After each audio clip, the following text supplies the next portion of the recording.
මිතුරන් අද මේ වීඩියෝවෙන් අපි ඔබට විශේෂ සහ රැස්වත් මාතෘකාවක් අරගෙන ආවා.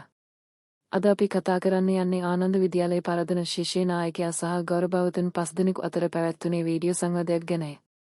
මෙම වීඩියෝ සංවාදයේ ශිෂ්‍යයන්ට විශාල වශයෙන් වැදගත් එකක් වුණා. ගුරුවරුන් සහ ශිෂ්‍යයන් අතර හොඳ සම්බන්ධතාවයක් ගොඩනගා ගැනීමට මේක ඊටා හොඳ උදාහරණයක්.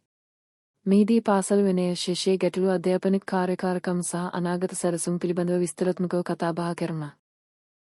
පරදන ශිෂ්‍ය නායකයා ශිෂ්‍යයන් නියෝජනය කරමින් තම අදහස් සහ ගැටළු ගුරුවරුන්ට ඉදිරිපත් කළා. ගුරුවරුන් ඒවා ඊටා සතුටින් අස්ස වටිනා උපදෙස් ලබා දුන්නා.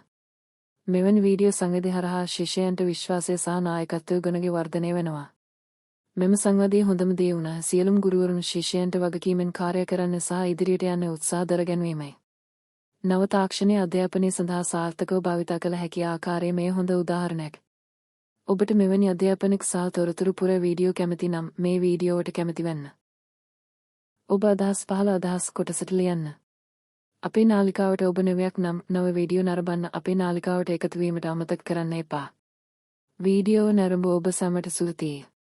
ඔබට කැමති නම් මේක කොටස් 6කට ලෙස සංවේදී ආකාරයට හෝ පාසල් නිල වැඩසටහනකට ගැලපෙන ලෙස තවත් වෙනස් කරලා දෙන්නත් පුළුවන්.